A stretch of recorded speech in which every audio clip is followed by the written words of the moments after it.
a millionaire returns to his hometown after a long time and accidentally saves a homeless girl who is dying on a rainy night.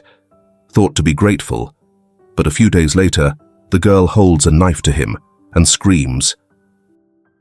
The rain hadn't let up since sundown, thick sheets of water slanting against the windshield, blurring the empty road ahead. Joseph adjusted his grip on the wheel, the rhythmic drone of the wipers filling the silence inside the car. He hadn't been back here in over 20 years, yet the road leading to the Montgomery estate felt the same, long, winding, and utterly desolate. He exhaled sharply, glancing at the dashboard clock. Nearly midnight. The town had been a ghost of its former self when he'd driven through earlier.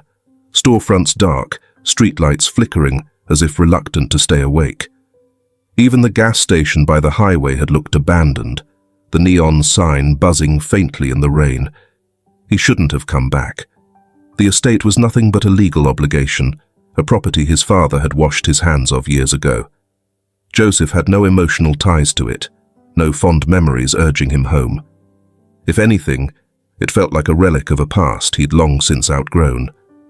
His life was in Chicago, his company, his carefully curated world of sleek offices and fine suits, not damp wooden floors and crumbling southern grandeur. Lightning forked across the sky, illuminated the road for a fraction of a second, just long enough for him to see it. A figure collapsed at the edge of the road.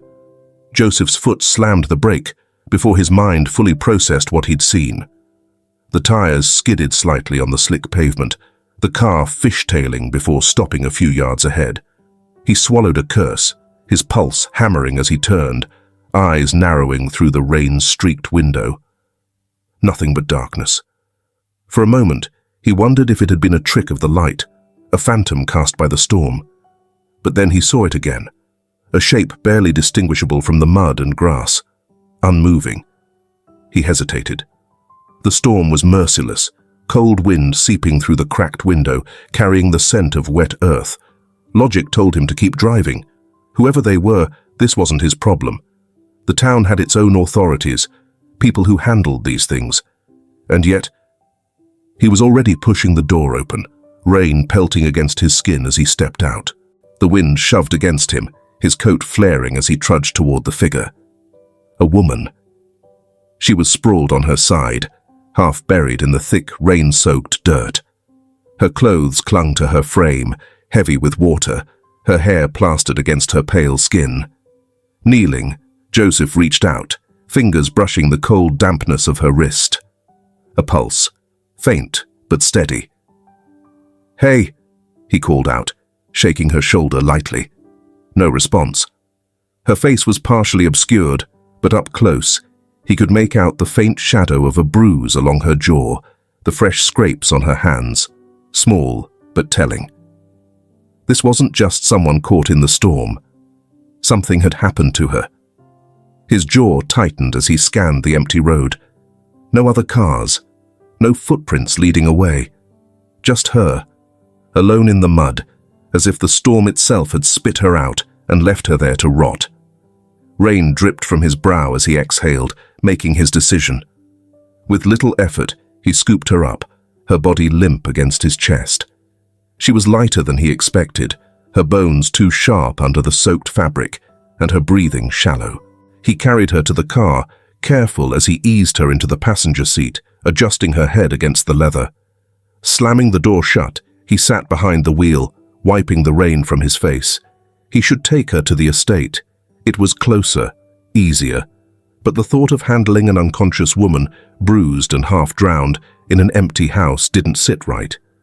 Instead, he turned the car around and drove back the way he came, toward the hospital. She didn't stir, not when the tires splashed against the flooded roads, not when the distant lights of town began to break through the darkness. But in the faint glow of the dashboard, Joseph caught the slight twitch of her fingers, the way her brows knitted together even in unconsciousness, as if she were fighting her way back. Who the hell was she? And why did he have the sinking feeling that his return to this town had just gotten a lot more complicated? The fluorescent light buzzed faintly above them, casting an artificial glow over the pale blue hospital walls. A curtain, partially drawn, divided the small room in half, swaying slightly from the draft slipping under the door. The scent of antiseptic clung to everything, clean but suffocating. Joseph leaned against the far wall, arms crossed, his gaze fixed on the rain streaking against the window. He had been standing there for a while, waiting for something, perhaps a nurse, a doctor, or maybe just the moment when leaving would no longer feel like abandoning the problem he had dragged in from the side of the road. Behind him, the rustling of sheets broke the stillness. He turned as the woman stirred, her brow twitching as her fingers clenched weakly against the blanket. Then, with a sharp inhale, she blinked, her gaze darting around the unfamiliar room before landing on him. Her body tensed instantly. "You're awake," Joseph stated, pushing off the wall. She stared at him for a moment, then shifted slightly, wincing as she tried to sit up. Her voice was hoarse when she spoke. "Where am I?" "The hospital," he answered simply. "I found you on the road. You were unconscious." She exhaled, shoulders slumping as she glanced down at her hands, bruised, scraped, evidence of something she hadn't yet explained. Joseph watched her, waiting for more. When nothing came, he finally asked, "What's your name?" She hesitated, just for a second.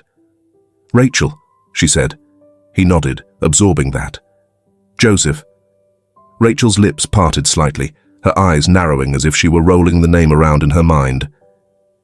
You're not from here." "Not anymore," he admitted. "I used to be. Left a long time ago." Rachel's gaze flickered toward the window, her fingers picking absently at the corner of the hospital sheet. "You didn't have to bring me here," she murmured. "You were unconscious in the middle of the road. What was I supposed to do? Keep driving?" A humorless smirk tugged at the corner of her lips, but she said nothing. Joseph exhaled through his nose, studying her for a moment before he asked, "What happened?" Rachel's fingers stilled. She looked up at him, something careful, unreadable in her expression. "I don't remember," she said finally. He didn't believe her. He wasn't sure why, but there was something too controlled about the way she said it, like someone who had rehearsed the lie long before they ever needed to use it. Still, he didn't push. "You have anyone you want me to call?" Rachel shook her head. "No one." The answer sat between them, stark and final. Joseph could have left it at that, could have walked out, let the hospital handle the rest. That was the logical thing to do, the easy thing. Instead, he sighed. "There's a place you can stay, temporarily." Rachel looked at him sharply. "What?" "The Montgomery estate. It's empty. I'm dealing with some legal work there. If you need somewhere for a few days, until you figure things out." He shrugged. "It's an option." Rachel frowned, her gaze searching his face like she was waiting for some kind of catch. "Why would you offer that?" "Because I don't like the idea of you walking out of here with nowhere to go.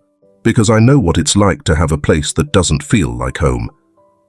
Instead, he said, "The house is big. I won't even notice you're there." Rachel considered him for a long moment, weighing the offer. Finally, she exhaled. "All right." Joseph nodded. "I'll take care of the paperwork. Get some rest." And with that, he turned toward the door, leaving her with nothing but the hum of the hospital lights and the steady rhythm of the rain. The drive to the estate was quiet. Rachel sat beside him, arms crossed loosely over her chest, her gaze fixed out the window. The storm had weakened, but the roads were still slick, the occasional flash of lightning illuminating the distant fields. Joseph focused on the road, hands steady on the wheel. He had expected her to ask questions, why he was doing this, why he cared, but she didn't. Maybe she wasn't used to kindness. Maybe she didn't trust it.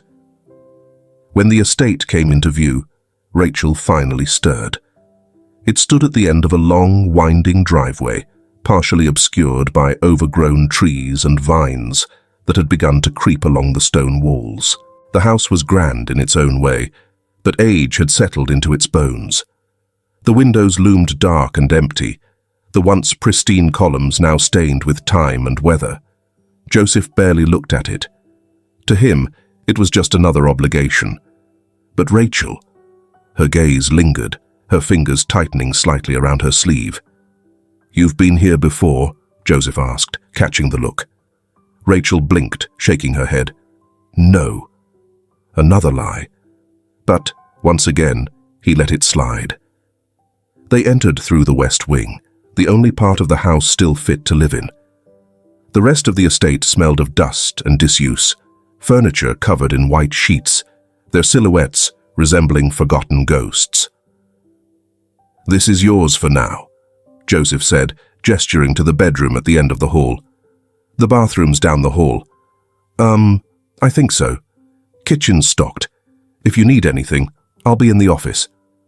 Rachel stood in the doorway, her expression unreadable as she took it all in. "Okay," she said finally. Joseph nodded once before turning away. The house had never felt so empty. The Montgomery estate groaned in the wind, its old bones shifting with the weight of time. Rain had stopped sometime in the early morning, but the dampness lingered, seeping into the wooden floors, curling at the edges of wallpaper that had begun to peel. Outside, the wind rustled through the overgrown fields, whispering through the trees in a way that made the house feel even more detached from the world around it. Joseph sat at the kitchen table, a steaming cup of coffee in front of him, his laptop open but untouched. His inbox was a mess of unread emails, meeting requests piling up like a weight on his shoulders. But he found himself staring past the screen, at the darkened window, where his own reflection looked back at him. Tired. Distant. A floorboard creaked behind him. Rachel stood at the entrance, her hands shoved into the sleeves of an oversized sweater she must have found in the closet. She hesitated, like she wasn't sure if she should turn back, but then moved toward the counter, her gaze flickering toward his untouched coffee. "You always up this early?" she asked, voice still rough from sleep. Joseph leaned back in his chair, rubbing his temples before reaching for his cup. "I never really sleep." Rachel hummed, opening one of the cabinets and frowning at its contents. "Did you at least buy real coffee? Or am I stuck with whatever's been in here since the 90s? Joseph smirked slightly, nudging the fresh bag on the counter toward her. "I don't like bad coffee." "Good. Because I might have had to leave." There was no warmth in her voice, but there was something else, something just a shade lighter than hostility. Joseph watched as she quietly moved through the kitchen, filling the old coffee pot, her movements careful, like she was waiting for someone to remind her she wasn't supposed to be here. She didn't ask for permission to sit, but when she did, she pulled her knees up slightly, wrapping her fingers around the ceramic mug, like she needed the warmth more than the caffeine. Joseph took a sip of his own. "So, Rachel," he said, "are you going to tell me anything about yourself, or should I just start guessing?" She raised a brow. "Guessing sounds more fun." "All right." Joseph leaned forward. "You're on the run from something, or someone." Rachel took a slow sip, her expression unreadable. "Not quite. You left somewhere in a hurry. No bags, no phone, nothing on you but a cheap lighter and a torn sleeve." Rachel smirked slightly, shaking her head. "You're observant. I'll give you that." Joseph exhaled through his nose. "You don't have to tell me anything. I just need to know if there's a reason I should be worried." She met his gaze, steady and quiet. No reason. He didn't know if he believed her. The house was too quiet. Joseph had never realized how much silence could press in on a person, how the absence of life could make even the grandest spaces feel empty. He spent his days in his office, phone calls with contractors, lawyers, and his assistant in Chicago pulling him away from the reality of where he was. He could still picture the floor-to-ceiling windows of his high-rise apartment, the hum of traffic below, the efficiency of a life that made sense. But here there were too many ghosts. Rachel kept her distance, but Joseph knew she was wandering the house. He heard her footsteps sometimes, soft against the wooden floors, lingering in rooms she had no reason to be in. She never asked about the portraits that lined the halls, but she looked at them, her fingers brushing against the edges of their frames when she thought no one was watching. One afternoon, Joseph stepped out of his office, stretching the stiffness from his shoulders, only to find Rachel standing at the far end of the hallway, staring at a portrait above the grand staircase. It was an old painting, darkened with time, the figure in it dressed in a black suit, his sharp features framed by a gold-trimmed frame. "Who is he?" she asked, not looking away. "My grandfather," Joseph said, stepping closer. "Aaron Montgomery." Rachel let out a soft exhale, barely audible. "He looks like someone who got what he wanted." Joseph smirked, though there was no humor in it. "That's one way to put it." She tilted her head slightly, eyes narrowing as she examined the details, the set of the man's jaw, the confident way he carried himself even in oil paint. "I feel like I've seen this before," she muttered under her breath, almost like she didn't realize she was saying it out loud. Joseph's brows furrowed. "You sure you haven't been here before?" Rachel turned to him, her expression closing off so quickly it was like a door slamming shut. "No," she said flatly, "I haven't." Another lie. Joseph let it go. By the time the sun had dipped below the horizon, painting the sky in shades of burnt orange and violet, Joseph found himself in the kitchen again, scrolling through messages on his phone, barely reading them. Rachel sat across from him, her hair still damp from a shower, pulling apart a piece of toast without eating it. The silence between them wasn't uncomfortable, but it wasn't exactly easy either. Joseph set his phone down. "Chicago's different," he said absently, as if he were just realizing it himself. Rachel glanced up, waiting. "I don't have to think about anything there. Everything moves fast, keeps me busy. Here." He exhaled, rubbing a hand down his face. "It's like everything slows down just enough to make me notice things I don't want to notice." Rachel was quiet for a moment before she spoke. "What kind of things?" Joseph looked at her, then shook his head. "Things I can't fix." Rachel considered that, picking up a stray crumb from her plate and pressing it between her fingers. "Maybe they don't need fixing," she murmured. Joseph didn't have an answer for that. The house creaked as the wind picked up outside, a long, tired sound. Rachel's gaze drifted toward the window, the reflection of the chandelier glinting off the glass. "You're gonna leave, aren't you?" she said after a while, her voice unreadable. Joseph exhaled, staring down at his coffee. "I don't know," he admitted. And for the first time, that was the truth. The secret behind this relationship will shock you. Comment, "strawberry," if you're ready to accept it. It started early, before the sun had fully risen, before the house had settled from the restless night. The sharp rhythm of metal striking wood echoed through the halls, shaking loose dust from the rafters, rattling against the quiet that had settled into the Montgomery estate like a second skin. Joseph stood on the front steps, coffee cooling in his hands, watching as a team of workers unloaded supplies from their trucks. The estate had been waiting for this moment, for the scaffolding, the ladders, the men in dust-covered boots who would chip away at years of decay. It should have felt like progress. Instead, it just felt like noise.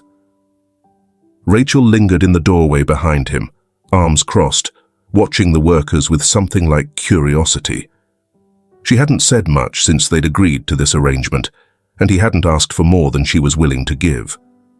She was quiet, careful, but she wasn't intrusive.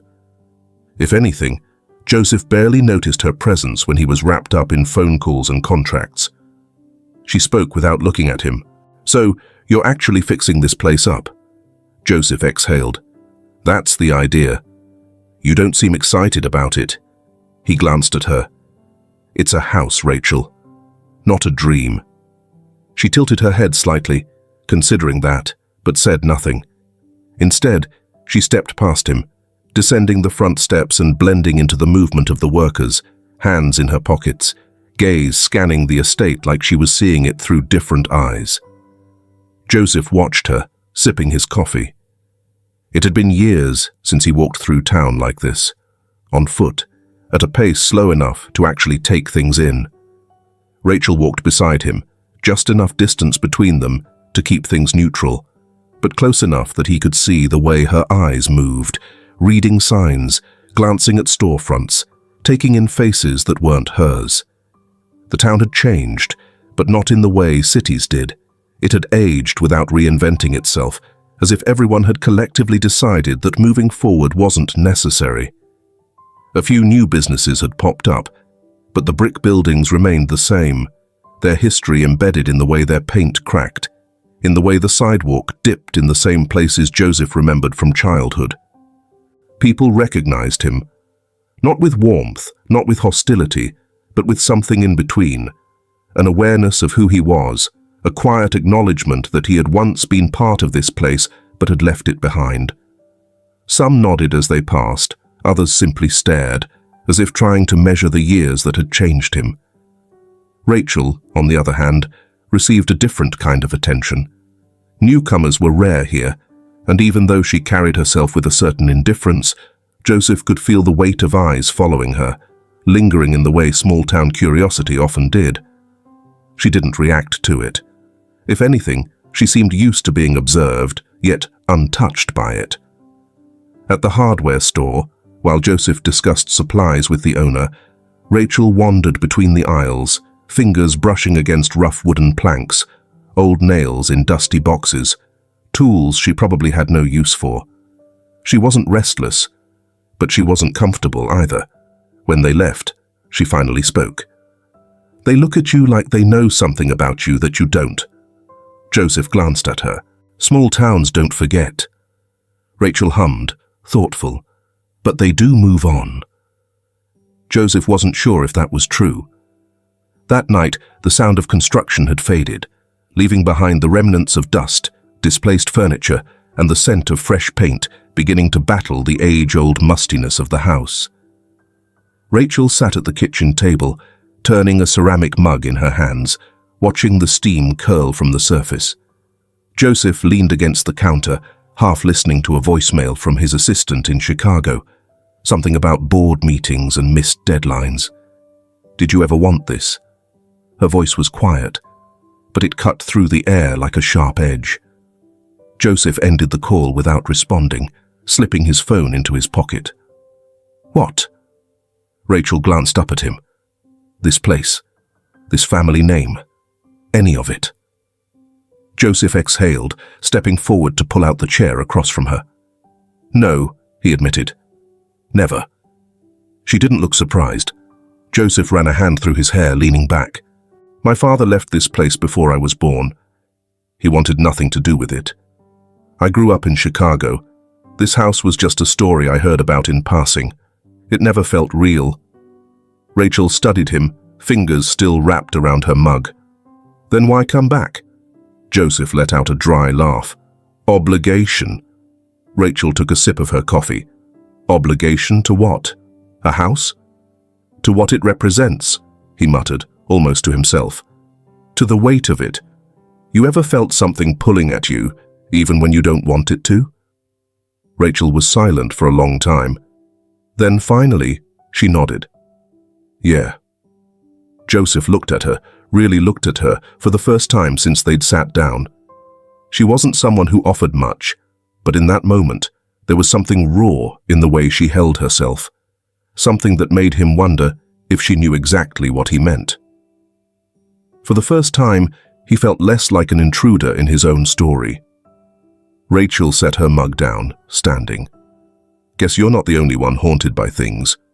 She left the kitchen, disappearing into the dimly lit hallway, leaving Joseph alone with his thoughts, the hum of the refrigerator, and the lingering understanding that, whether they liked it or not, neither of them was truly alone in this house anymore.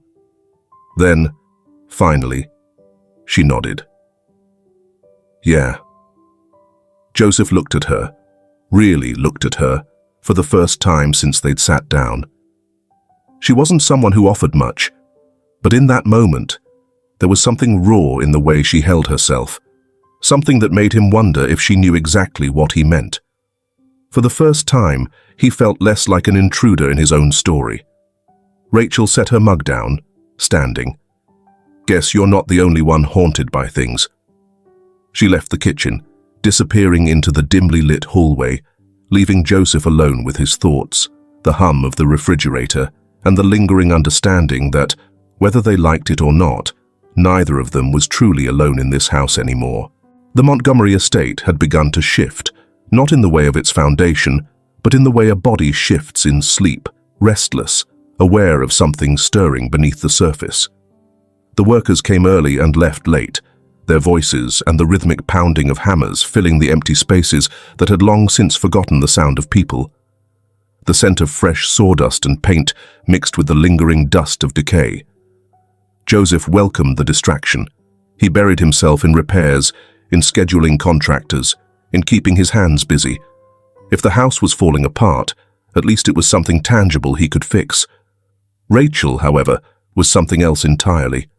At first he barely noticed her. She moved quietly, never in the way, never drawing attention. But lately there were little things. A book slightly shifted on his desk, its placement not quite as he left it. His jacket, draped over a chair, refolded. A drawer, closed tighter than before, as if someone had been careful to cover their tracks. Small things. Things he might have ignored if not for the growing feeling that Rachel wasn't just observing the house, she was studying it. Or maybe studying him. The first time he caught her, it wasn't deliberate. He had left early in the morning to meet with the contractors, intending to be out for hours. But the meeting had wrapped up quicker than expected. By the time he pulled back into the long driveway, the afternoon sun hung low, casting long shadows against the estate. He stepped inside, kicking off his boots, stretching the stiffness from his shoulders. The house was unusually quiet, absent of the usual hum of the workers. Then he heard it, a drawer sliding open, the faint rustling of papers. His office. Joseph moved down the hall, his footsteps silent against the polished floors. When he reached the doorway, he saw her. Rachel was standing near his desk, her back to him, fingers sifting through a stack of papers he knew she had no reason to be looking at. For a moment, he didn't move. She was too focused, too careful, her shoulders tense, as if expecting to be caught. When he finally stepped inside, she startled, physically flinched, her fingers tightening around the paper before she set it down abruptly. "I was just..." Her voice wavered. That alone set off alarms. Joseph folded his arms, leaning against the doorframe. "Looking for something?" Rachel exhaled sharply, rubbing a hand over her face like she was trying to wipe away her reaction. "I was tidying up." A blatant lie. Joseph didn't call her on it. He simply held her gaze, waiting.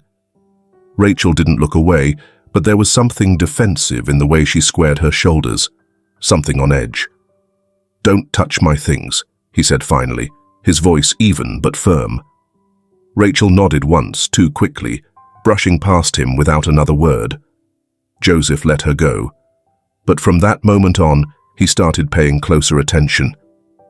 Days passed, but the unease remained. The estate repairs continued, the workers stripping away rotting beams, reinforcing walls, breathing new life into a place that had been waiting for it. Joseph, however, was unraveling something else entirely.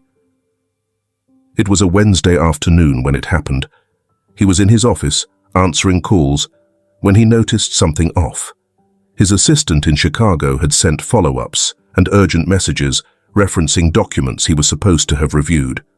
Documents he had never seen. He checked his sent folder. Nothing. Then, finally, he looked at his deleted emails. The missing correspondence was there. Someone had erased them. There were only two people who had access to his computer, himself and Rachel. The knowledge sat like a stone in his gut, cold and unmoving. He could have let it go, could have pretended it was some sort of technical error. But he wasn't that naive. Rachel had been in his office. Rachel had been going through his things. And now, Rachel had been inside his computer. Joseph didn't immediately confront her. He waited, he watched, and when the opportunity came, he took it. It was late. The house was quiet, save for the occasional creak of settling wood. Joseph found her in the kitchen, a single lamp casting a warm glow over the table where she sat, her fingers idly tracing the rim of a coffee mug. She looked tired, or maybe just lost in thought. He stepped inside, his presence shifting the air just enough that she glanced up. "You deleted my emails." The words weren't loud, but they landed with the weight of something undeniable. Rachel froze. For a moment, she didn't say anything. Then, slowly, she set down the mug, fingers pressing against the table's surface. "What?" Joseph leaned against the counter, crossing his arms. "You went through my things. You were in my office. And now, you've been in my computer." Rachel inhaled, but whatever she was about to say never made it past her lips. "Why?"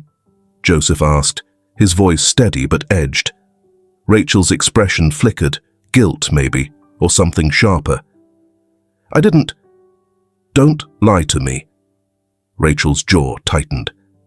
For the first time since she had arrived, he saw something crack in her. Something small but telling.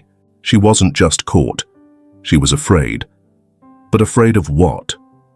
Joseph exhaled, dragging a hand through his hair. "Whatever this is, Rachel, whatever you're doing, just tell me the truth." Rachel stared at him, her fingers curled against the wood like she needed something to hold on to. Then, quietly, she said, "I don't do that." It wasn't defiance, it wasn't anger, it was something far worse. It was resignation. Joseph didn't move, neither did she, and between them, the house, old and knowing, seemed to breathe. Joseph didn't sleep that night. Not really. He sat in his office, staring at the glow of his laptop screen, the pale light reflecting off the glass of whiskey he hadn't touched. Outside, the storm had passed, but the wind still pushed against the house, rattling the old windows and slipping through the cracks like an uninvited guest. Rachel's voice lingered in his mind. "I don't do that. Not a denial, not an explanation. Just a refusal." That should have been enough. That should have been the moment he let it go. Let her disappear into whatever past she was running from. But instead, it was the moment he decided he couldn't. The next morning, Joseph made a call. The investigator's voice on the other end was gruff, no nonsense. A man used to untangling the knots people tried to hide. "Name?" "Rachel," Joseph said. Then, hesitating, "I don't know the last name." "I can send you a photo of her." There was a pause. "That makes it harder." "Not impossible." Another pause. A rustling of papers. "And what exactly are you looking for?" Joseph exhaled. "Anything. Where she's from. What she's not telling me." He hesitated, fingers tapping against the edge of his desk. "And why she's here." The investigator hummed. "I'll see what I can dig up." The line went dead. Joseph sat there for a moment, staring at the phone in his hand. Then he slipped it back into his pocket and went downstairs. Rachel wasn't in the kitchen that morning. She wasn't anywhere. The house was too quiet, the kind of quiet that settled when someone was deliberately avoiding being found. Joseph didn't call out for her. Instead, he grabbed his coffee and walked outside, letting the crisp morning air settle his thoughts. The workers were already here, moving through the property like an army of ants, stripping away the decay and hammering over history. Joseph exchanged nods with the foreman, but didn't stop to talk. His mind was elsewhere. Rachel appeared just as he was finishing his coffee. She was standing by the West Wing entrance, arms wrapped around herself against the cool air. She wasn't looking at him. Instead, her gaze was fixed on the horizon, on the empty fields stretching out beyond the estate. She felt him before she saw him. You ever get the feeling that some places remember more than they should? Joseph studied her, the way her fingers curled into the fabric of her sweater, The way her voice sounded almost far away. "Yeah," he said eventually. Rachel turned, meeting his eyes for the first time that morning. This house remembers. Joseph didn't know how to respond to that. So he didn't. The investigator called 2 days later. "You're going to want to sit down for this." Joseph already knew. He could feel it in the way the silence stretched between them, thick and weighted. "She's a Carnegie," the investigator said. The name hit like a strike of lightning, splitting through him with sharp precision. The Carnegies. The name was buried in the history of this town, intertwined with the Montgomerys in a way that was anything but simple. A rivalry, decades deep.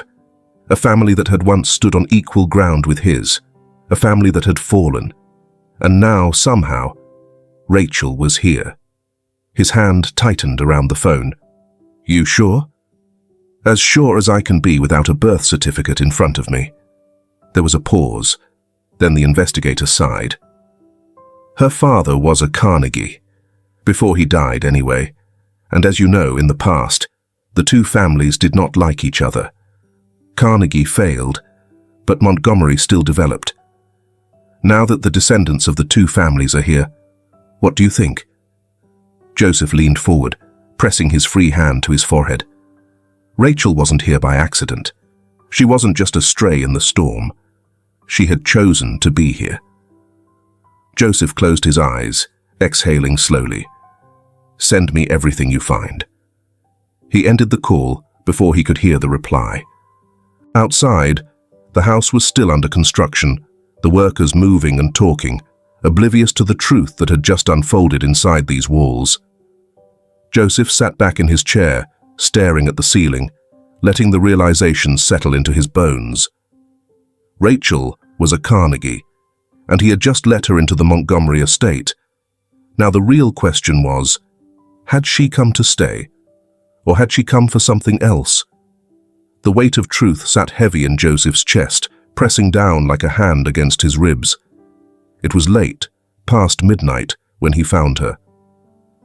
Rachel was in the sitting room, curled up in the corner of a worn leather armchair, a half-finished glass of something amber sitting on the side table. The lamp cast a dim, flickering glow over the room, illuminating the sharp angles of her face, the distant look in her eyes. She didn't startle when he entered, didn't even look up. Joseph closed the door behind him, the click of it soft but deliberate. "I know who you are." Rachel's fingers tightened around the armrest. He waited, giving her space to deny it, to lie, to fight back. But she didn't. Instead, she exhaled, slow and measured, then lifted her gaze to meet his. "You had me investigated." Joseph didn't flinch. "I had no choice." Rachel let out a quiet, humorless laugh. "And what did you find, Joseph? That I wasn't who I said I was? That I walked into this house knowing exactly what it was? That I knew exactly who you were?" Her voice didn't rise, but there was something sharp beneath it, something that cut. Joseph took a step forward. "I found out that you're a Carnegie." The silence that followed felt deafening. Rachel leaned back into the chair, staring at the ceiling as if the answer was written somewhere in the cracks. "Then I guess there's no point pretending anymore." Joseph clenched his jaw. "Why are you here?" Rachel let out a slow breath, shaking her head. "Because I had nowhere else to go. Because this town is the only place that ever made sense." Her fingers curled into her palms. "Because I wanted you to suffer." Joseph stilled. Rachel closed her eyes for a second, inhaling through her nose before continuing. "My grandfather, George Carnegie, died in that house, the house your family took from us. He wasn't sick. He wasn't old. He was just done. He shot himself in the study, the one with the heavy bookshelves and the fireplace that probably hasn't been used in years." She let out a shaky breath. "My father found him, and after that, everything fell apart." Joseph didn't move. He didn't speak. Rachel's voice was steady, but there was something in her eyes, something raw, something barely held together. My family lost everything. We weren't just ruined, Joseph. We were erased. The Carnegie name? It used to mean something in this town. But after the Montgomerys won, after your grandfather crushed us, people stopped saying it. We became ghosts. Her lips twisted. My father tried to fix things. He worked himself into the ground trying. But then one night, my mother's car spun out on the old bridge, and suddenly, it was just him and me. And when the factory laid him off, when he started drinking, when the weight of all of it became too much, one day, he just didn't come home. Joseph swallowed, but the lump in his throat wouldn't move. Rachel looked at him, something unreadable flickering across her face. I was 15. I had nothing, no money, no home, just a last name no one remembered. She shook her head. I didn't even know who to hate. She let out a short, bitter laugh. And then years later I came through town for work. I was just passing through, and I heard people talking. Did you hear? Joseph Montgomery's back. Her eyes darkened, and suddenly I knew exactly who to hate.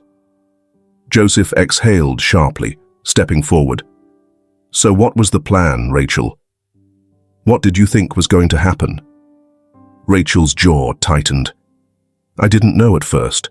I just wanted to be close enough to see, to know what kind of person you were, if you deserved any of this. She scoffed. But then, you weren't some entitled heir. You weren't living here in luxury. You weren't even connected to this place.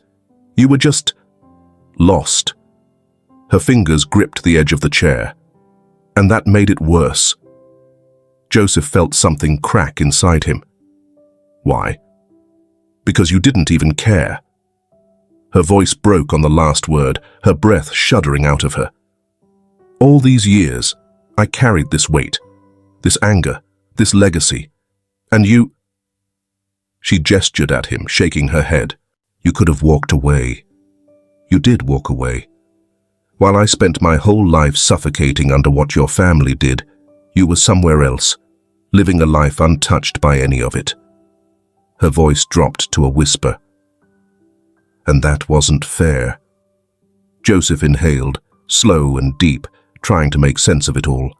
Rachel's shoulders were shaking, and then, suddenly, she was moving. Before he could react, before he could think, her hand disappeared behind her, and when it reappeared, there was a knife in her grip, a small blade, sharp and gleaming under the lamplight. Joseph didn't move. Rachel's breath was ragged, her hand trembling. Do you know how many times I imagined this moment? Joseph met her eyes. Then do it. The words landed between them, heavy and unflinching. Rachel's fingers twitched, her grip tightened, but she didn't move. Seconds passed, then another, and then, with a sharp inhale, the knife clattered to the floor. Rachel let out a strangled sound, something between a sob and a gasp, her hands gripping her face. I don't, her voice cracked. I don't know how to hate you anymore. Joseph exhaled, his chest tight. He didn't say anything, didn't reach for her. He just turned and walked out. Outside, the night was cool, the wind carrying the scent of rain. The house stood behind him, heavy with ghosts, heavy with the past. He ran a hand through his hair, staring out at the fields, at the dark stretch of land that had been fought over for generations. Rachel was still inside, and for the first time, he didn't know what to do next. The morning after the storm felt eerily quiet. The sky was washed in pale blue, the damp earth still carrying the scent of rain. Inside the Montgomery estate, silence stretched between its walls like an uneasy truce. Joseph hadn't spoken to Rachel since last night, since she had stood before him, knife in hand, caught between hatred and something else she couldn't name. Now, as he stood in the front hall, he heard the distant sound of footsteps, steady, deliberate, moving up the gravel driveway. The workers weren't due yet. He turned toward the door just as the bell rang. Rachel, who had been sitting at the bottom of the staircase, stiffened. She hadn't left the house all morning, hadn't even looked at him when they passed in the hallway. Now, she seemed just as thrown as he was by the sudden visitor. Joseph opened the door. The woman on the other side was older, wrapped in a worn beige coat, a scarf tied neatly beneath her chin. Despite the chill in the air, her sharp eyes studied him like she already knew who he was. "You're Joseph," she said. It wasn't a question. He nodded. "And you are?" She pursed her lips, glancing past him toward the house. "I'm Olivia," she said. "My husband was Billy. He worked here." Joseph hesitated, the name sending a faint flicker of recognition through his mind. Billy, the last caretaker of the estate. The man who had looked after this place long after Joseph's family had abandoned it. "I need to talk to you," Olivia said. Joseph stepped aside, motioning her in. Rachel stayed near the staircase, silent as Olivia entered, her presence lingering like a shadow. "I didn't come for pleasantries," Olivia said, settling into a chair in the sitting room. Her hands were steady, but there was something careful about the way she moved, as if she were carrying something fragile. She reached into her bag and pulled out a wooden box. It was small, the edges worn from age, the latch rusted. "My husband kept this," she said, setting it on the table between them. "For years, he never opened it, said it wasn't his to touch. Before he passed, he told me to give it to the last Montgomery to set foot in this house." She met Joseph's eyes. "That's you." Joseph felt a knot tighten in his stomach. Slowly, he leaned forward and lifted the lid. Inside, time had been carefully preserved. A stack of photographs, their edges yellowed, a folded letter, ink faded but legible, and beneath it all, a key. Rachel had moved closer now, standing just behind him, her breath barely audible. Joseph picked up the first photograph. It was of two men, one in a suit, the other in a vest with his sleeves rolled up. Both young, both smiling. They stood shoulder to shoulder in front of the estate, the air between them easy, familiar. He turned it over, scrawled in the corner, in careful handwriting, "Aaron and George, 1947. Joseph stilled. Rachel sucked in a sharp breath. "My grandfather," she whispered, "and yours." Olivia nodded. "They weren't enemies," she said. "Not at first." Joseph placed the photo down, reaching for the letter. The paper felt brittle beneath his fingers as he unfolded it. The ink faded, but still legible. "Joseph, if you're reading this, it means you've come back. It means time has given you the chance to do what I never could. You deserve to know the truth. Your grandfather and George Carnegie were not the bitter rivals history remembers them as. They were friends, bound together by something deeper than family names. But when the Carnegie estate fell into debt, George made a choice. He asked Aaron for help, but not in the way the town believes. George's son, Randy, was the one who caused the downfall. In a fit of rage, he killed two men, workers at the Carnegie mill. There were witnesses. If word had spread, the family name would have been more than ruined. It would have been disgraced forever. Aaron did what George asked. He created the illusion of defeat. The Montgomerys won the land, the estate, the business. It was all a cover. In reality, he funneled money to the Carnegies so they could leave town, escape the scandal. But it wasn't enough. George, unable to live with the lie, took his own life. And the town, knowing only what it was meant to see, blamed the Montgomerys for it all. I have spent my life keeping this secret. Perhaps out of loyalty, perhaps out of fear, but it is not mine to carry anymore. The key belongs to Carnegie. This house was never meant to be taken, only borrowed, and now it is time to return it. Joseph read the letter twice, then a third time, as if his mind refused to accept what his eyes had seen. Rachel was trembling. "I was wrong," she whispered. Her voice was barely there. "All this time, I was wrong."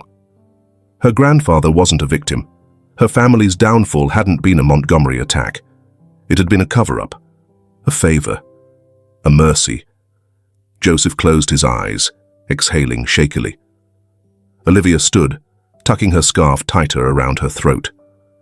"I've done my part," she said quietly. "What happens now is up to you." She left without another word, leaving the box, the photographs, the letter, leaving the truth behind. For a long time, neither Joseph nor Rachel spoke. The house, old and knowing, seemed to exhale around them. Finally, Joseph picked up the key, turned it over in his palm, then he held it out. Rachel hesitated, her fingers trembling as she reached for it. And for the first time since she had stepped into this house, she felt like she wasn't just passing through. She had come looking for revenge. And instead, she had found something much more painful. The past wasn't what she thought. And now, neither was the future. The air inside the Montgomery estate had shifted. It was heavier now, thick with something unspoken, something raw. Rachel sat on the couch, her posture unnervingly still. Her fingers rested against the key Joseph had handed her, but she hadn't moved since taking it. The weight of its metal against her skin felt almost unbearable. Joseph stood by the fireplace, staring at the box Olivia had left behind. The letter still lay open on the coffee table between them, its words echoing in his mind like the ticking of a clock. Steady, relentless. The truth was supposed to bring clarity, but all Joseph felt was the disorienting sensation of standing in a house where the walls had been rebuilt, only to realize the foundation was a lie. Rachel finally spoke, her voice low, almost as if she were afraid to break the silence. "All these years, I thought my family was destroyed by yours." Joseph turned slightly, watching her. She shook her head, a bitter laugh escaping her lips. "I grew up hearing about the Montgomerys. The name was a curse in my house, something whispered like a bad omen. My father, he never let it go. He carried the weight of our failure like a sickness. I grew up thinking we were victims, that your family ruined us." She exhaled sharply. "And all this time, we did it to ourselves." Joseph sat down across from her, running a hand through his hair. "I didn't know either." Rachel let out a dry chuckle. "That's the worst part, isn't it? You never even knew. While I spent my entire life blaming you, you were living yours without a second thought about any of it." Joseph didn't deny it. What could he say? It was the truth. Rachel reached for one of the photographs from the box, the one of Aaron and George, side by side, smiling as if the world had not yet decided to turn them into enemies. Her fingers traced over the faded ink. "This wasn't just some business feud," she murmured. "This was personal." Joseph nodded. "And we were never supposed to inherit it." Rachel swallowed hard. "Randy." Joseph's brow furrowed. "Your uncle." She exhaled slowly. "I never met him. He disappeared before I was born. My father barely spoke about him, only that he had ruined everything. I never understood what he meant." Her grip on the photograph tightened. "Now I do." Joseph leaned forward. "If this letter is true, your grandfather was the one who asked for my grandfather's help." Rachel let out a sharp breath. "And then, he killed himself." The words landed between them like lead weight. Rachel turned the key over in her palm. "I came here because I thought I had a right to this house." She shook her head, laughing bitterly. "I thought I was taking something back, but I never even had a claim to it." Joseph stared at her for a long moment. "What are you going to do with it?" Rachel hesitated. For the first time since the truth had been laid bare, she looked lost. "I don't know." The quiet stretched between them. Joseph finally stood, pacing toward the window. Outside, the workers were still moving through the estate, hammering away at its broken pieces. His entire life, this house had been an obligation, a burden passed down through generations. Now, it was something entirely else. "You could stay," he said, surprising himself as much as her. Rachel looked up at him, her expression unreadable. Joseph leaned against the window frame, crossing his arms. You spent your life thinking you were supposed to take something back. Maybe you should figure out what it means to just have it. Rachel blinked, her fingers tightening around the key. And you? Joseph glanced over his shoulder. I don't know either. Rachel let out a breath, shaking her head. This house was never really yours. Joseph turned fully toward her. Maybe not, but it was never really yours either. For the first time since they had met, there was no anger between them, no accusations, no ghosts of the past clawing at their throats, just two people standing in the wreckage of a story that had never been theirs to tell.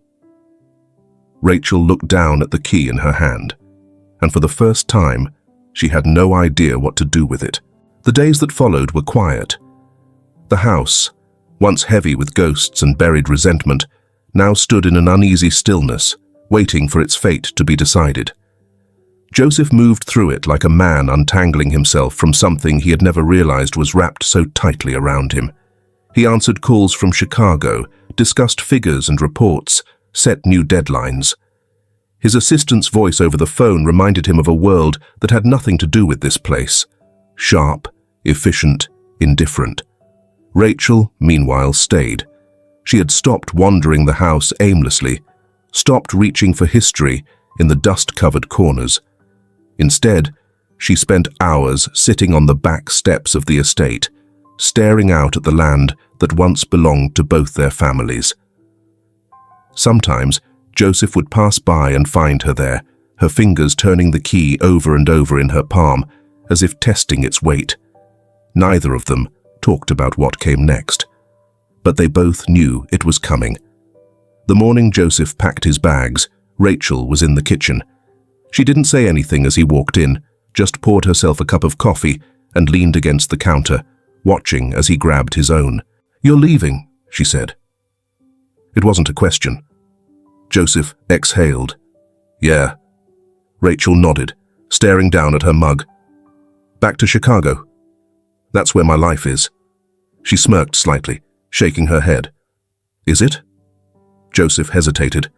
She looked up at him then, eyes searching, something unreadable flickering across her face.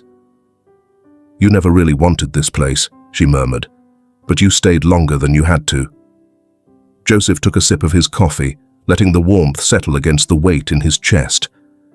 "I guess I had unfinished business." Rachel exhaled, glancing down at the key still in her hand. "And now?" Joseph studied her for a long moment. Then, slowly, he reached out, pressing his palm over hers, closing her fingers around the key. "It's yours," he said simply. Rachel's breath hitched. "Joseph, it was never mine to begin with," he interrupted gently. "And it's not about the past anymore. It's about what happens next." Rachel swallowed hard, her grip tightening around the key. She had spent her whole life chasing ghosts, trying to reclaim something that had never truly belonged to her. Now, for the first time, she had a choice. "I don't know what to do with it," she admitted, her voice barely above a whisper. Joseph's lips quirked in something close to a smile. "Figure it out." Rachel let out a quiet, breathless laugh, shaking her head. "That easy, huh?" "Not easy," Joseph corrected, "but it's yours to decide now." Silence stretched between them, filled with something fragile but real. Then, finally, Rachel exhaled and pocketed the key. "Okay." Joseph nodded. He finished his coffee, set the empty cup down on the counter, and turned toward the door. Rachel didn't stop him. But as he reached the doorway, her voice cut through the air, soft but firm. "Joseph." He turned. She stood there, arms crossed, a hint of something vulnerable in her expression. "If you ever find yourself back here again." She hesitated, then smirked slightly. "Don't be a stranger." Joseph held her gaze for a moment. Then, with a small nod, he stepped outside, into the crisp morning air. Rachel stood on the front steps, watching as Joseph loaded his bag into the trunk of his car. The morning light cast long shadows across the driveway, the air still and quiet. It was the kind of silence that came after something had settled, after a choice had been made. Joseph moved without hesitation. His motions were practiced and efficient. He had always belonged to another world, one of deadlines and city streets, not old estates and buried histories. This place had never truly been his. But that didn't mean leaving was easy. He closed the trunk, resting his hands against the edge for a moment, before turning to face her. Rachel lifted her chin slightly, as if bracing herself. She had known this was coming. She had known from the moment he handed her the key that he wasn't staying. Still, the reality of it sat heavy in her chest. "Take care of it," Joseph said.